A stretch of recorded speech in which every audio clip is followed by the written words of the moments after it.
Kale omulabi waffe wa Bukedde TV1 nkubuuzaako era nkwaniriza mu kitundu kino ekyagataliiko nfuufu. Nze Ssanyu Robina Mweruka nsaba okkalire tutandike n'ebikulu ebiri mu olunaku olwaleero. Abakulira amasomero basabye baweebwe obukuumi olw'obulumbaganyi obwabadde mu bitundu by'e Rwenzori. Because these asylums are targeting prone areas. Abasuubuzi abaakosebwa amazzi batikidde mu lukiiko abaluyise ne basoberwa. Baagala hamu abaliyirire. President Museveni akuyeza ab'esserere ne Soroti n'abajjukiza bwe yabawonya Lakwena. Ebigezo eby'ekibiina ekyomusanvu bitandise bulungi okwetooloola eggwanga. Twebaza Katonda.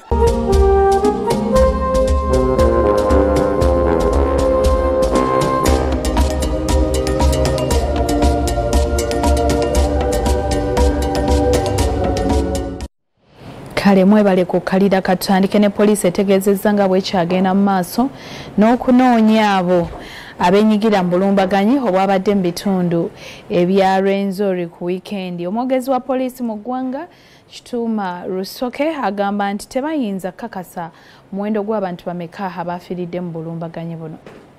Oluvannyuma lw'obulumbaganyi obwakoleddwa batamanya ngamba mu Rwenzori ku barakisi ya poliisi e Kasese, enkambi y'amagye ebundi bujjo n'ebyalo Fort Portal, ab'ebyokwenda bakyagenda mu maaso n'okunoonyereza ku beenyigidde mu bikolwa bino. Mu bulumbaganyi buno abantu abawerako abeetabye mu kulumba ababadde n'emmondo, ebisi n'ebirala battiddwa nga n'abawerako baakwatiddwa. The people of Kasese, we are peace lovers. We want to say we condemn this action. Kati omwogezi wa poliisi mu ggwanga Kituuma Rusoke mu lukuŋŋaana lwa bannamawulire olutuuziddwa e Nagolo ategeeza nti tasobola kwogera ku muwendo mutuufu ogw'abantu abaafudde n'abaakoseddwa kuba ebikwekweto bikyagenda mu maaso. Operations zonna waweza abadde ziri. So information gye mwafunyeeko mugende n'eyo naye nga ffe nze ng'omwogezi omutongole owa poliisi tujja kuba wa information esembayo nga tumaze okusunsula mu bantu betulyokola interrogations kubo n'okusunsula okulala kwonna ku operation eno. Rusoka akubiriza abantu ba bulijjo okukomya okutwalira amateeka mu ngalo n'ategeeza nti abalabikidde mu katambi nga bakuba bamu ku balumbaganyi baakukwatibwa. Amateeka mu ngalo nti wabaawo omuntu yenna we bateebereza bategeeze security, ffe tujja kugezaako okulaba nti omuntu tumuyina ate tumutwala mu kaduukulu kaffe n'ebirala ebikwatagana n'amateeka bijja kweyongerera okwo. Asabye abantu mu bitundu awabadde obulumbaganyi okuli Kasese, Bundi Bujjo ne Fort Portal okudda ku mirimu gyabwe kuba embeera yazedda mu nteeko. Twagala okutegeeza abantu nti situation wetuuse kati baddeyo bakole emirimu gyabwe bulungi, tewaliwo threat for now. Wabaawo ensonga yonna gye beeraliikirira bagisharinge naffe. Rusoka agamba nti banoonyereza ku katambi akalabikidde ku mutimbagano ng'omusirikale wa poliisi akuba omuntu eyabadde wansi essasi mu Kikwekweto ekyabadde Kasese. Aba officers baffe bakatekinze on for analysis, then bajja kutuwa guidance ku kinaddako.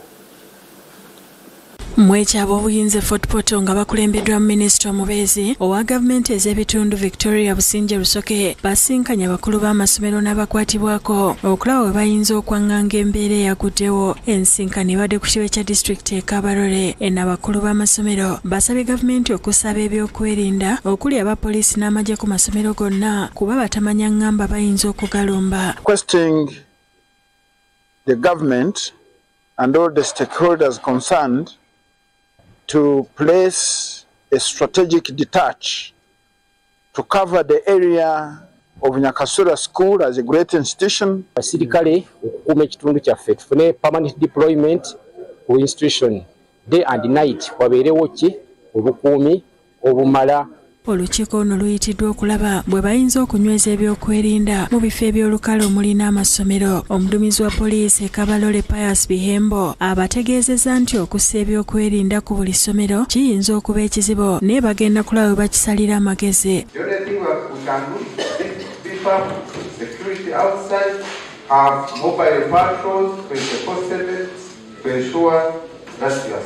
Yeegatiddwako Emma Businje, amyuka rasisi w'e Fort Portal ne Meya wa North Division Joseph Mahuhuko. Minisita Lusoke agumizza abakulu b'amasomero ng'ensonga yaabwe bwewuliddwa era nga yakukolebwako. We can't rule out that there might be a group planning in Kyenjojo, planning in Kyegwegwa, planning in Ntoroko. So soonest we should have a meeting of stakeholders that would carry the message back and we put measures to alert our people. Akuutidde abakulu b'amasomero okusigala nga bakaakamu. But the immediate actions, number one, is to be alert as their first commanders, our first commanders in the schools, to calm down and give assurance to the students. Mutebi Sulaiman ne Jonan Tusingwire bakusakidde eggulire lino ku Bukedde TV. Ate nga tubuddeyo bo abasuubuzi abakosebwa ebyabwe mu nkuba eyatonya wiiki ewedde mu Kampala batabukidde mu lukiiko olwayitiddwa abakulembeze ba KCCA nga baagala omugagga Hamis Kigundu abaliyirire olw'ebintu byabwe byonna ebyayonooneka. Bano bategeezezza nti omuwala Hamukwazimba gwe gwavaako ebizibu bino. Nkyeyaleera abakulira ekibuga Kampala nga bakulembeddwa mu Lord Mayor Lukwago, akulira ekitongole kya KCC Hajati Sharifa Buzeki n'abalala bayisa olukiiko olweteyemu abasuubuzi abakosebwa amazzi agayingira mu mali yaabwe ekyava ku nnamutuko y'enkuba yafudde mba mu kibuga okuva ku lunaku lw'okuna wiiki ewedde. Abamu ku basuubuzi bategeeza nga bataasigaza kantu konna nga n'okutuusa olwaleero amaduuka agamu gakyawagamiddemu amazzi.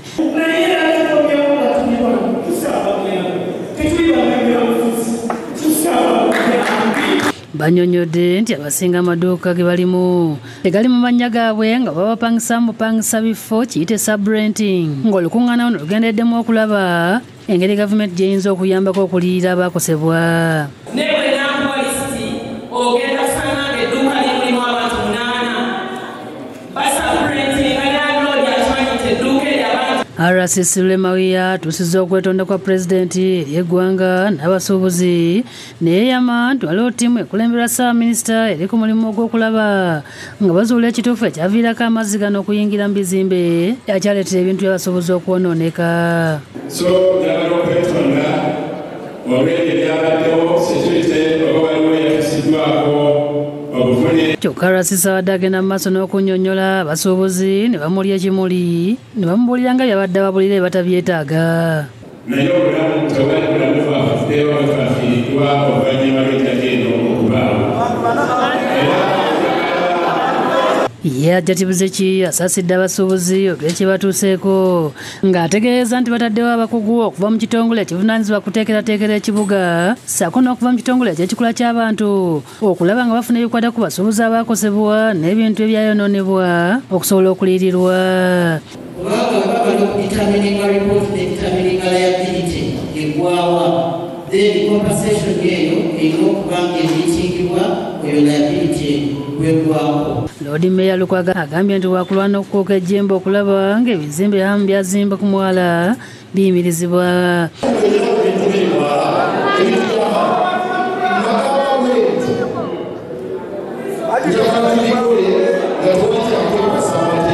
Wabula olw'eggulo kanso ya KCC etudde okutema empenda eri abasuubuzi abafiiriddwa emali yaabwe ng'ano Lord Mayor asoose kubannyonnyola ebivudde mu lukiiko lw'abasuubuzi. Kyokka abaddewo okwansiganya ebisongovu wakati w'abakansala ne batuuka n'okwerangira nti abamu ekibatta kwe kuba nti baafuna kaadi y'NUP.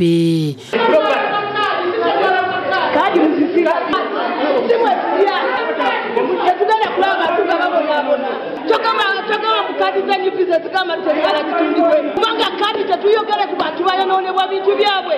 Should be arrested, let the construction be stopped. Oluvannyuma kanso egenze mu maaso era ne basalawo okuyimirizibwa byonna ebizimbibwa ku mwala gw'Nakivubo okuyita omugaga mu kanso mu buntu annyonnyole ku nsonga zino wamu n'okuliyirira abasuubuzi. Then we also resolved that since we have talked about the one harm in all the meetings, whenever we talk about floods in the city, his name keeps on coming.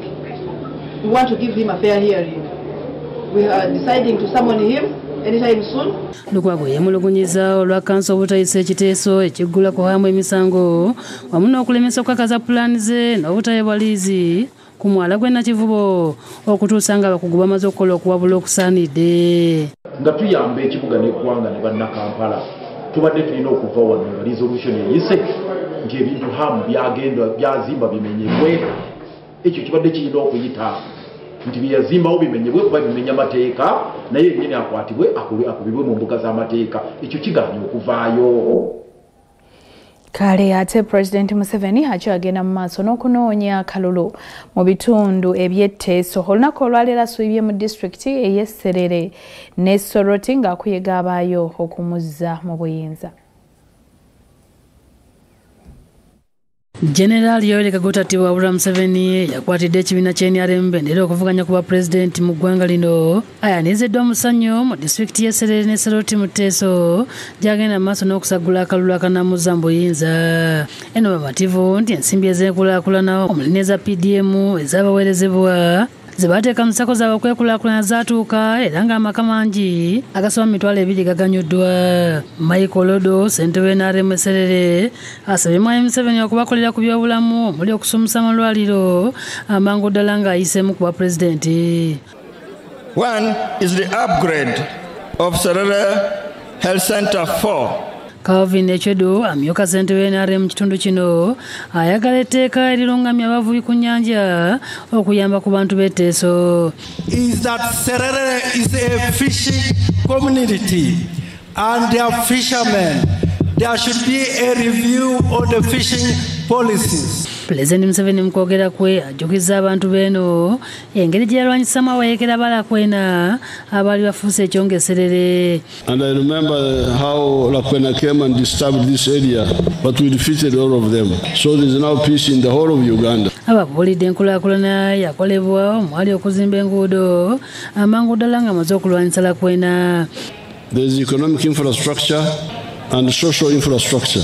Ayogedde enguudo ez'enjawulo ezigenda okuzimbibwa mu kisanja ekijja. We have the money now already available for the Kumi, Ngora, Serere, Kagwara road. That money is there. Agumizza abalimi bitundu ebitanatuuka mu masanyalaze nti balinde gajja. Is that all the sub-county headquarters in Serere now have electricity. Then the railway is being worked on through Soroti. Ensonga y'amazzi pulezidenti akkaatirizza nti yakolwako dda nga bazimba n'ebidiba okuyamba kubafukirira ebirime.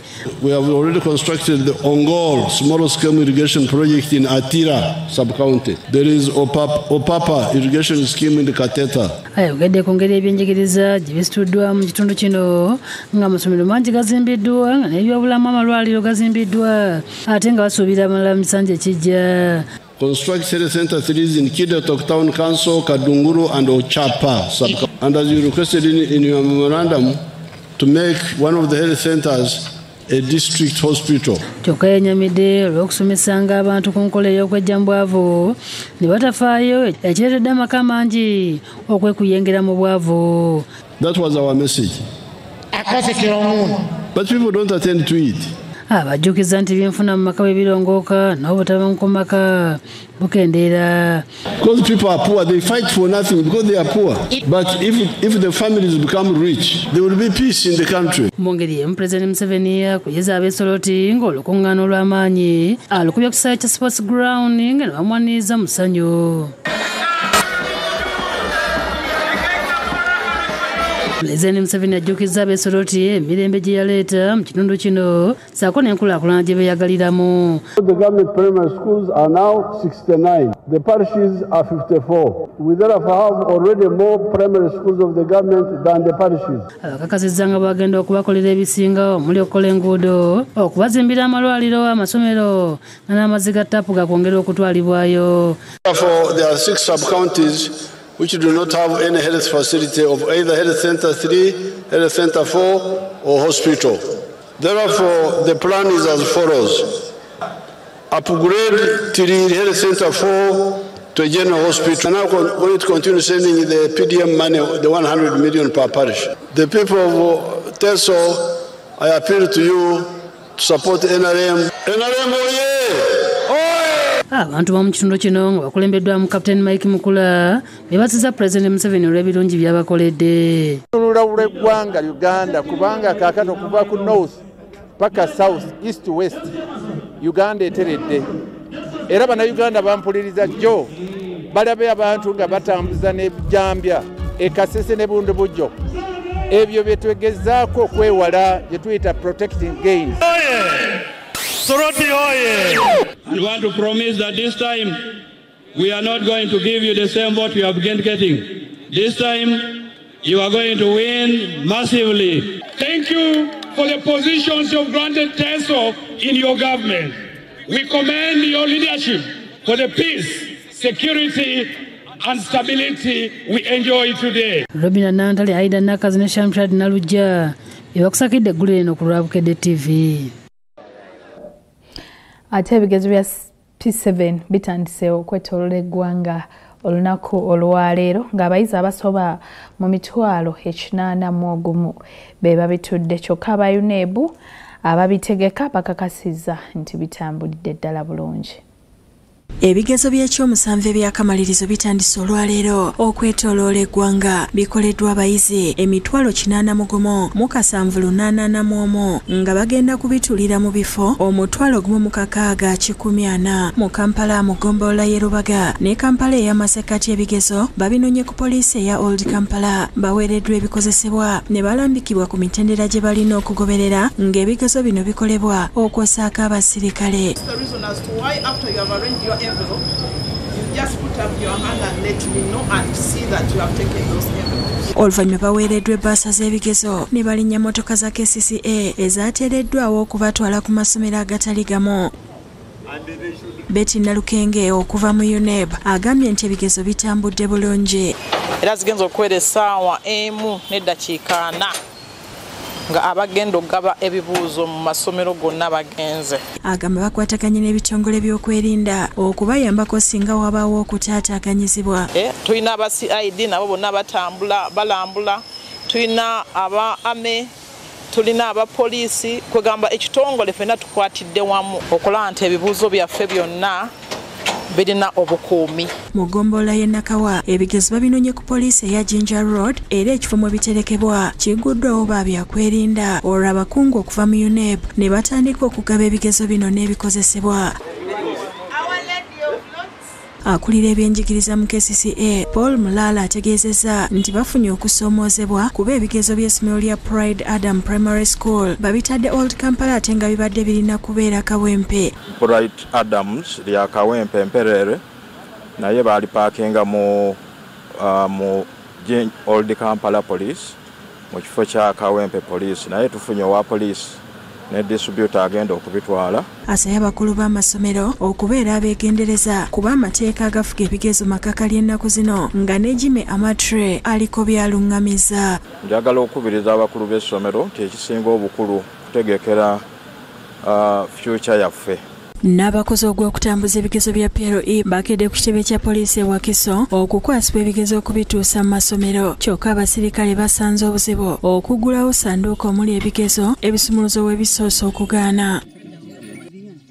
Kyokka oluvannyuma sanduuko bagigudde era ebigezo ne bikwasibwa abalina okubitambuza. Samali Nanvunaanwa akuliddemu okulondoola ebigezo e Wakiso ategeezezza nti bitandise bulungi. Kyendekera abali ku masomero sitting centers abakuuma ebigezo, those are invigilators and supervisors, then scouts from UNEB bakume bulungi ebigezo Akulira ebyenjigiriza wa Kiso Primrose Nanyanzi asabye abakulu b'amasomero obutalemesa abayizi kutuula bigezo olwa fiizi. Tetugaana mwana yenna kukola bibuuzo, buli mwana akola ekibuuzo. Tukyalina awalala wangi nnyo we tuyinza okubafunira okusobola okuba nga twetereeza mu ebyo bye tubabanja. Ategeezezza nga bwe balina obuzibu obw'okutambuza ebigezo ku bizinga ng'ensonga eno yeetaaga okusalirwa amagezi. Naye naffe tulina bussi kizinga, tusaba Mukama atuyambe enkuba ereme kutonnya nnyo tulemesa abaana baffe kukola bulungi bibuuzo. Mu kino omwogezi w'ekitongole kya UNEP Jennifer Kaole Musamba agamba nti ebigezo by'ekyomusanvu bitandise bulungi nga tebannafuna kwemulugunya kwonna. Ekyolwayo ebigezo bitandise bulungi tundi byonna byonna ebyeggwanga twasobodde okuba nga tutuusa empapula mu bifo byonna mu budde. Agamba nti kati abakola ebigezo ebyakamaliriza eby'ekyomusanvu ne siniya ey'okuna bagenda mu maaso ate nga baba siniya ey'omukaaga batandika ku Lwakutaano lwa wiiki eno n'okubateekateeka kiyite briefing. Ingegenda mu maaso ennaku zino ebbiri ezisooka UC egenda mu maaso paka Olwokutaano ate olwennyini Olwokutaano tunakuba nga tuteekateeka abayizi aba siniya ey'omukaaga. Kale abaana baffe mwenna abatandise ebigezo byammwe olunaku olwaleero katusabe Omukama mbikole bulungi ate mbimalirize bulungi. Tugenda kuwummulamu katono ky'ekitundu ekisoose ekyagataliiko nfuufu. Tugenda kudda n'ekitundu ekyokubiri mulimu gano. Linda ne bino mu gataliiko nfuufu. Bannaffe abakutuusaako sanyuka banana flavor gin bakuleetedde akenga akapya ke bayita Sanyuka Paulika. Kalungi nnyo ate nga kasangibwa mu maduuka gonna mu Uganda. Keyunire ab'essomero lya Forest Hill College e Mukono basabidde abayizi ba senior 6 abagenda okutuula ebigezo.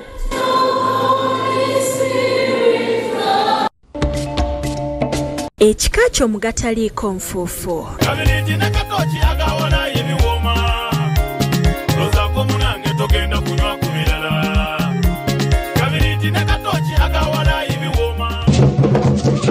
Tuvumirira abo bonna abagifudde embeera ey'okubeera nga batyoboola Namulondo n'Obwakabaka bwaffe. Abantu abo tubasaba beddeko. Awo nno tusaba basenga kubanga abakyala abasinga mu ngeri emu oba endala bafuuka basenga b'abaana b'abalala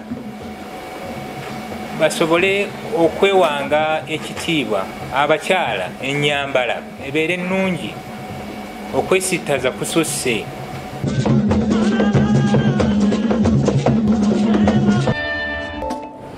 Kale katweyongereyo n'agataliiko nfuufu.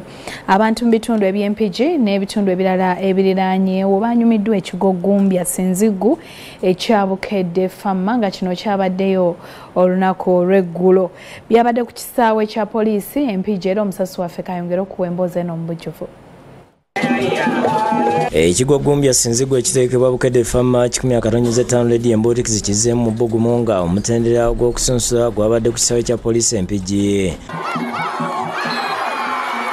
Mwabaddemu amasiza 6 okuli Mawokota yakyazizza, Busujju, Singo, Butambala, Busiro ne Buweekula nga mwetabyemu abameganya 30. Ekigo kyaguddwawo maneja wa Bukedde Famma Ronald Sebutiko. Abavugizi b'empaka zino kwabadde ab'ekitongole ky'amasannyalaze ekya Uganda Electricity Distribution Company Limited, kampuni entunzi y'ettaka eya Info Trust, Jula Motors etunda pikipiki ne tukutuku. Mawokota ne Butambala be baguddewo empaka zino n'amasiza amalala ne gagoberera nga bazannyidde mu rawundi 3 era we zaggweredde nga abantu 4 okuli Nsubuga Marvin ow'Ebusiro, Kyeyune Steven naye ow'Ebusiro, Mabingo Sula ow'e Mawokota ne Kezimbira Lubowa era nga naye ow'Ebusiro nga bayiseewo okugenda ku mutendera oguddako.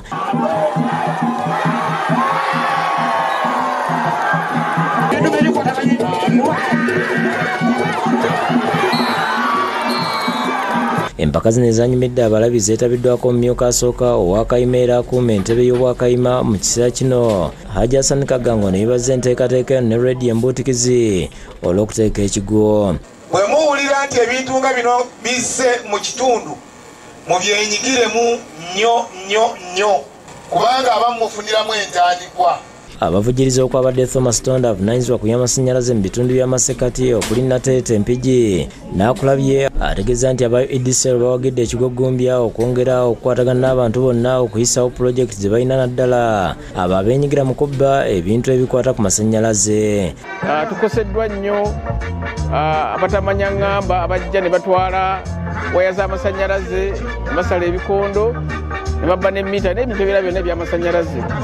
Kale nno bwetwalabye nga abantu baffe bakuŋŋaanye tugamba nga tunyumirwa ekigo kino ate nga tugende mu maaso n'okubategeeza batukwatireko beekolemu omulimu kulaba nti tulwanyisa ensonga ya vandalism oba obubbi bw'ebintu by'amasannyalaze. Ayogedde ne ku nteekateeka ez'okubunyisa amasannyalaze ku ssente ensaamusaamu. Osasula emitwalo 3 gyokka n'ofuna amasannyalaze, n'olwekyo twagala abantu bave mu mbeera eri gye babaddemu ey'okwagala okukozesa amasannyalaze mu mitendera emikyamu. Tonda era ayogedde ku nteekateeka ya weetereze ekyagenda mu maaso. Gavumenti ya Uganda yayongeddeyo negamba twongere emyezi 3 okutuuka nga 31 Desemba. Tusaba bwe yenna ng'alina obuzibu ku mita ye oba ku masannyalaze nga tegatambula bulungi ajje mita baagitwala mita walimu okuteekako amasannyalaze amasannyalaze gavaavaako ebyo byonna byonna tusaba ojje. Ye Mukisa Esther okuva mu Infotrust abawadde ettaka erinaawangulwa agambye nti bateeseteese ettaka mu buli kitundu ery'omumegganya n'awangula empaka zino.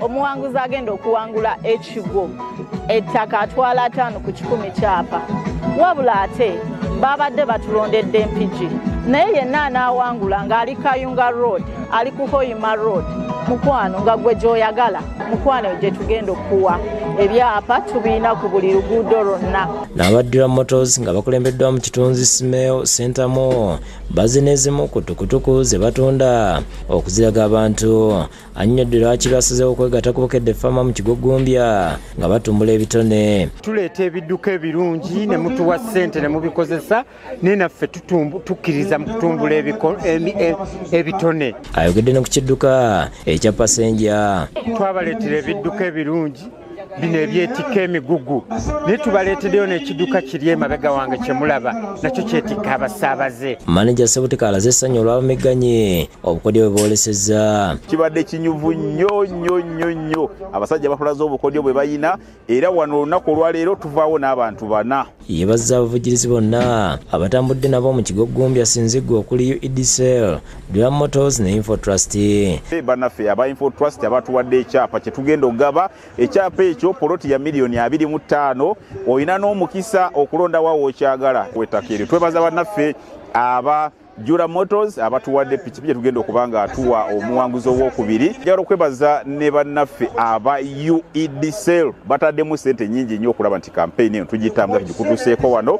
Bannaffe manyi balidde eddala. Abamegganyi n'abalabye ekigo bebaza Bukedde Farmer olw'okukitegeka. Nga tumaliriza nga bo ensonga empaliriza okujja mu kigo kino bantu kukunyooma nakuzuula biki bye tusobola ffe nviiridde singo ekigo kino nakyagala dda neyanzanya aba Bukedde nebaza amakampuni gonna agatutaddemu ssente. Nzanya emizanyo egy'enjawulo naye omuzanyo gw'ekigo gwankwata omubabiro. Sanyuse nnyo okulaba nti abaana bange be natendeka basobodde okuwangulayo kale ababiri. Tubadde tufunye omukisa okulaba ku bintu tubadde tuludde ebbanga tekola kinga tetulaba. Basanyufu nnyo era tusaba omukisa guno buli mwaka gubeerewo. Timothy Mukisa ne Joseph Kinobe bakusakidde gwino ku Bukedde TV. Kale ate eyo nga tuvuddeyo Reverend Father Gabriel Chiwanuka okuva mu ssaza ery'Erugazi ono asabidde abayizi abagenda okutuula ebigezo ebya senior ey'omukaaga ku ssomero lya Forest Hill College. Ono abasabye okusigala nga bakkakkamu bwe babeera nga banaayita bulungi. Abakulira essomero lya Forest Hill College beefulumya Namawojjolo mu disitulikiti y'e Mukono bategese emmisa ey'okusabira abayizi aba senior ey'omukaaga abagenda okutuula ebigezo wiiki ejja. Mukama Katonda bateremu obwangu.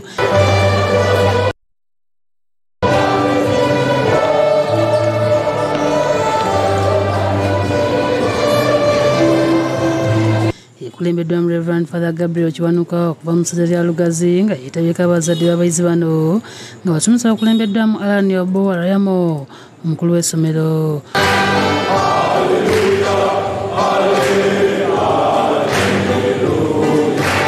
Akkiriza Father Kiwanuka kubiriza abayizi obutawabodde bintu ebiyinza okubawugula ne bibajja ku mulamwa.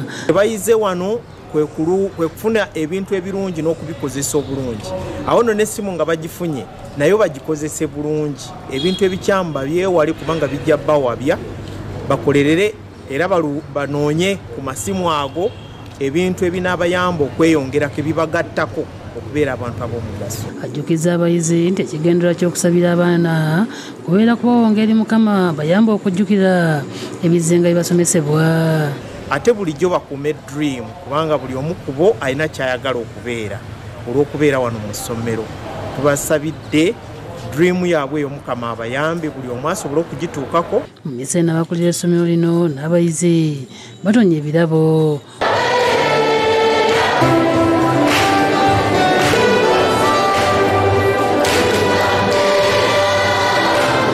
Oluvannyuma Father Kiwanuka n'abazadde basabidde abayizi n'abakansira amazzi ag'omukisa. Ate Peter Isiko ku lw'abazadde akubiriza abayizi okusigala nga beeyisa bulungi nga babadde. You are so living here. Outside is the word politics. Politics is at maximum.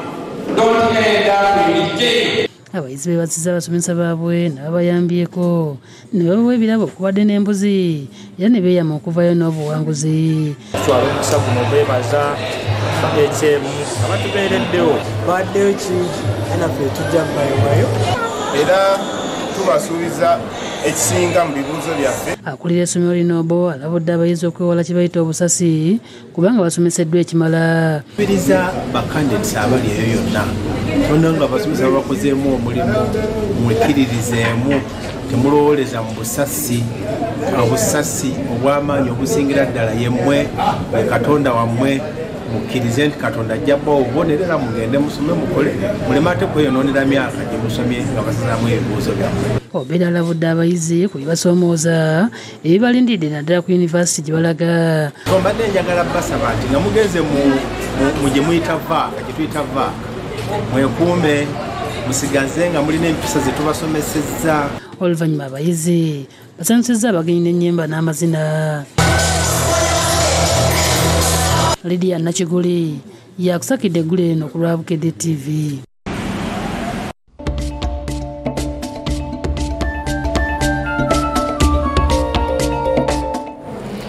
Kale tukyagenda mu maaso n'agataliiko nfuufu.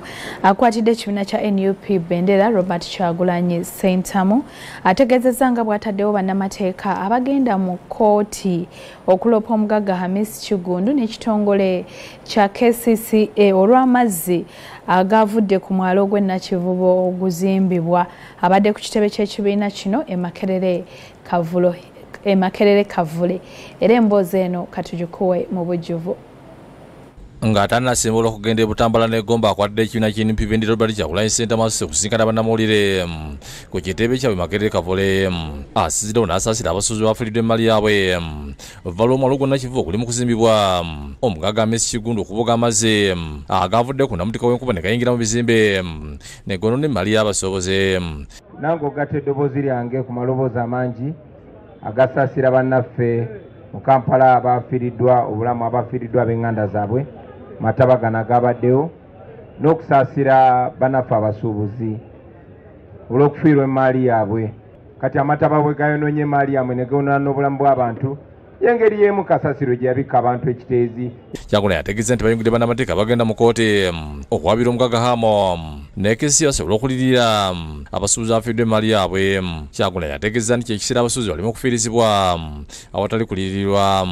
Mwe baganda baffe abasuubuzi ffenna tuli basuubuzi naye omuba muwambidde bintu biri mu konteyina bye tebyafudde mazzi ebyo byafudde mazzi n'abalala ne lugenderamu obulamu. Yeesabandisi w'NUP David Lubongoya n'akulira olululu gavumenti y'Olusenyonyi nabo boogedde ku kyabasuubuzi okufiirizibwa emaali yaabwe.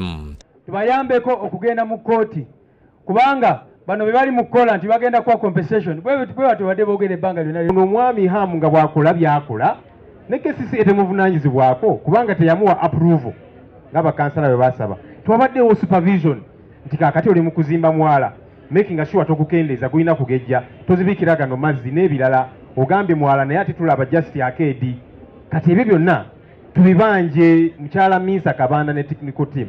Bannamateeka Kyagulanyi bataddewo bakulembeddwa omubaka omukyalo wa Kampala Shamimu Malende ne Samuel Moyeze.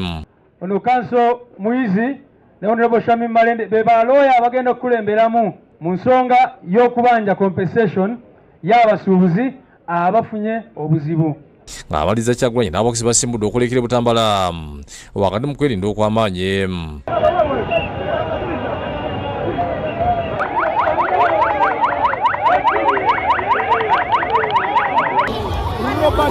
Eyo najja ayise ku luguudo oludda e Masaka entambula ekalubye okutuukira ddala e Butambala gyakubye olukuŋŋaana olusoose.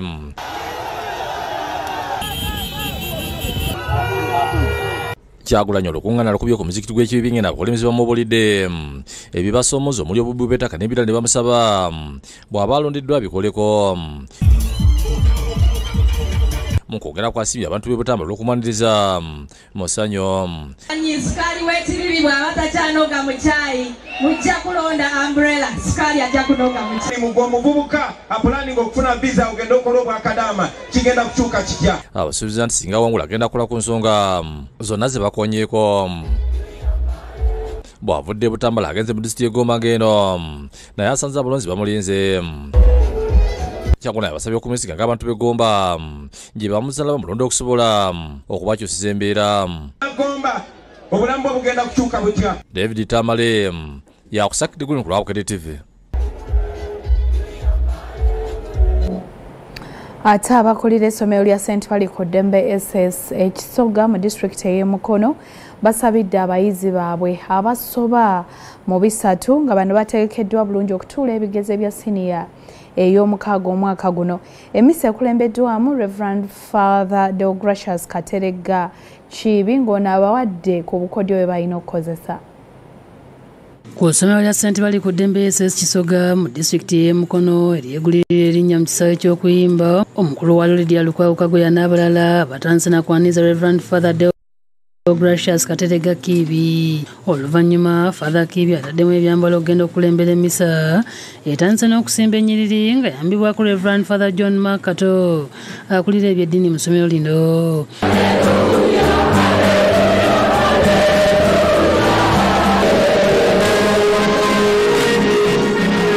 Misa yetebyeko bazadde b'abayizi abasiniya ey'omukaaga ssaako n'abayizi nga mu kusabira abayizi bano Father Kibi yabasabye okwekkiririzaamu. Lwana masajja, lwana makazi, give your best shot.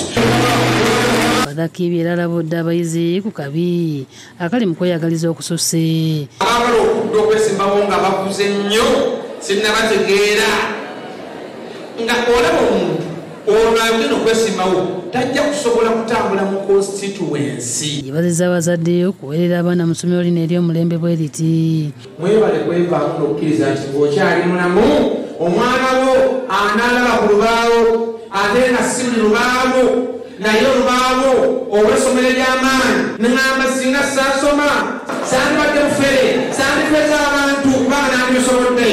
Mu misa n'abayizi nga bakulembeddwamu omukulu waayo Lydia Lukwago batonnya ebirabo ebikalu n'ebya ssente. Father Kibi ng'alina abazadde bawonza abayizi ba siniya ey'omukaaga eri Omukama ne bakansira amazzi ag'omukisa. The Lord bless you and keep you. Oluvannyuma lwa misa abayizi ba siniya basomesa baabwe n'ebirabo eby'amaanyi. Succeed more as you read the manual.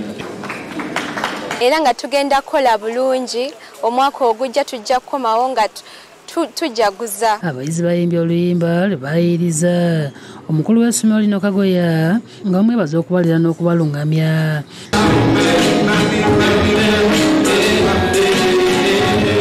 James Mangeni ku lw'abazadde ayogedde engeri gye beesigamu essomero lino. Let's put our hands together for this dedicated team. Abasomesa nga bakulembeddwamu Charles Sekato bagumizza abazadde ku kuyita kw'abayizi. Baweereddwa buli kye beetaaga tusuubira nti mu bigezo bye bagenda okukola abaana bano bajja kukola bulungi. Omukulu wa Lydia Lukwago alambuludde ku muwendo gw'abayizi abagenda okutuula ebigezo neyebaza abazadde. Abaana abo bali 353 tusuubira buwanguzi obw'amaanyi tubasuubiza nti St. Bamukutte egenda kubeera kulimu essomero ery'amaanyi mu Uganda. Ayogedde ifuula essomero lya St. Bamukutte SS Kisoga ery'enjawulo ng'ayanjudde n'enteekateeka gye balina ey'okuzimba ekisaawe eky'omulembe. Omwana owaffe agenda okuva wano ng'ali holistic mu kisaaki we nti tali academically good kyokka naye weesiŋŋana nti n'ebitone ebirala tubivumbula. Sports arena yaffe nga tusuubira sport yonna ezannyibwa mu Uganda tujja kuba tugizannya wano. Maria Nantumbwe yakusaka kale katweyongereyo n'emboozi yaffe esembayo eyakulira ekkanisa ya Universal Apostles Fellowship Church of Righteousness Nabbi Daudi asabye abantu okulokoka wamu n'okwenywereza mu butukuvu basobole okugenda mu ggulu. Okwogera bino abadde mu kibuga Mbarara jasinkanidde abagoberezi mu bitundu ebya Ankole, Rwenzori ne Masaka. Ku kanisa ya Universal Apostles Fellowship Church of Righteousness mu kibuga Mbarara Nabbi Daudi atuukiddeyo mizira ng'enteekateeka eno yagitandika omwaka guno ng'alambula amakanisa ge okunyweza enjiri y'obutukuvu. Ayaniriziddwamu ku bagagga era omwana w'ekkanisa eno Densi Beyunga ng'ono ku lwa banne asiimye Nabbi Daudi okubalowooza nkonga Ankole. Twankole tulinka baana. Ankole tulinga baana abakwa bategeriza omuziire waabwe ababeera balindidde omuzadde waabwe abeekorera amashereka ng'abeetikkidde amata g'amabeere. Twetegwire taata kwonka twetegese okwonka. Oluvannyuma okusaba kutandise wakati mu kwaya okukola ebyennyimba. Abalabizi b'ekkanisa eno mu bitundu bino basiimye Nabbi olw'okubakolamu omulimu omulungi omulina okugaziya ekkanisa eno ng'azimba amakanisa amalala. Twongekera amakanisa mu Western otuzimbidde amakanisa otugalire hamwe nk'omuntu omwamurumu. Yebale okutukolera ebintu eby'amaanyi eby'okutangaza. Weebale okutukolera ebintu eby'amaanyi ebyewuunyisa. Mu kubuulira Nabbi Daudi asabye abantu okulokoka ate baleme kukikomya mu bigambo. Naye ebyakatonda tebirina kukwasa nsonyi kubanga ye Mukama yajja okubalokola yajja okutuzaawula. Avumiridde ebikolwa eby'obuseewofu bw'empisa ebikyasa ensangi zino. Tewali ayinza kutyoboola mukulembeze waggwanga. Mukulembeze aweebwa ekitiibwa. Abantu abawerako bakkiriza okulokoka n'okutambulira ku njiri ey'obutukuvu. Nabbi abakakasizza Katonda bw'agenda okubatikkula emigugu gyabwe. Nzize gy'oli ondokole onsune. Mugisha Silva, Speaker wa Mbarara City North Division, ku lw'abakulembeze ne gavumenti asiimye Nabbi Daudi olw'enjiri y'obutukuvu gy'agamba nti eyambye okukyusa abantu. As we preach the gospel of protecting the gains, ekitundu ekinene Nabbi okikolere gavumenti. Ekitundu ekinene okikoledde gavumenti. Ivan Lubega yakusakidde eggulu eno ku lwa Bukedde TV.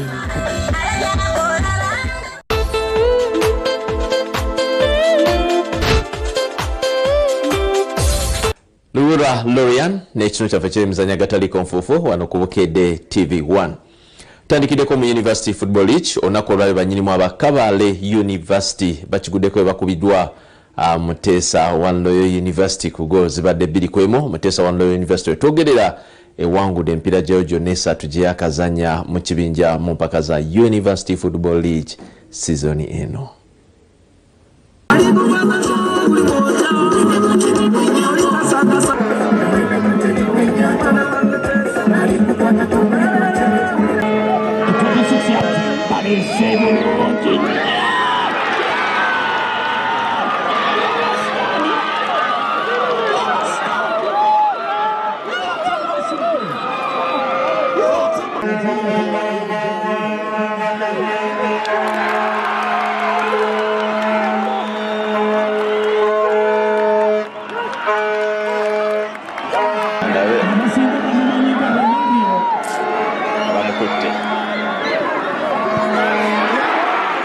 kitegeeza tuzze kikolerera ate tusuubira nti tujja kweyongera okukola n'amaanyi tulabe nti no tweyongerayo paka ku lunaku olusembayo. Njagala tugendeko mpaka za UEFA Champions League omuyigo gw'obonerwa kuddamu okutojera enkya ku bisaawe eby'enjawulo nga Arsenal bali ku bugenyi mu Czech Republic. Arsenal empira esajjesi gyakazanya mu league phase tenaba kubanga etebwa mu ggoolo yonna ng'etebye ggoolo 8. Efudde buwanguzi obw'okuna obuddiringanwa yo club ya Liverpool yakubulonda ne Real Madrid ku Anfield. Season ewedde mu league phase Liverpool yakuwa Real Madrid 2 bwerere egimu ku mpira emirala egiriyo egyamanye Paris Saint-Germain ng'akyaliza club ya Bayern Munich. Nga tumaliza ekyo kyonna kolayo omuzannyo gwa table tennis olunaku olwaleero Abalakan Motors bavuddeyo ne baddukira ekibiina ekiguddukanya wano mu Uganda n'obukadde bw'ensimbi 10 nga beetegekera empaka za Uganda Open ezigenda okubeera nga ennaku z'omwezi 6 paka 7 omwezi ogujja ogwa December zigenda kubeera ku Kaboja International School. Just we are maintaining for the trust in Lakan. Leero okufuna check y'obukadde 10 nga sponsorship package batuwadde nga tutegeka Uganda Open gye tugenda okuba nayo mu December. Zino sente zigenda tuyambako mu ntegeka za guno kino eno championship nga tugenda kuzikozesa ku making sure we are branding nga tu promoting Lakan Motors. Batugambye tubagenda kweyongera okulagana naffe mu tournaments ezijja mu maaso era on behalf of Uganda Table Tennis Association tweyanziza nnyo basebo. I have to support that table tennis Uganda Table Tennis Associations because we are in 20 years in Uganda and we are doing the good business in Uganda. Mr. Cyrus is our very old customers. Behalf to him we are supporting the Uganda Table Tennis Association. Whatever we have, we support them and we are going to support more for any activities for the sports. Kichidi msikini mzenye shusho na korale bikwata kumpaka za FIFA World Cup za wale nsomia 17 tujakuwa tuifuna unako rencha Uganda yeja kuwe ingilensike kuna kuruja kwela wakusatu ngetunkane Canada. Kumata kumila mpeda msole vulunji mwenawa. Webala akaddako kompadde n'okkiriza n'etambula ffenna agasubiddwa bagasinganye makati nja kubanga ddamu saa 12 ez'okumakya. Yenze Ssanyu Robina Mweruka njagala oyiteko mu Bakushona Designs wali ku Namirembe Road ne ku Zai Plaza okufuna Gomez n'engoye zonna ez'emikolo ez'omulembe. Mbagaliza okusuula obulungi mweraba.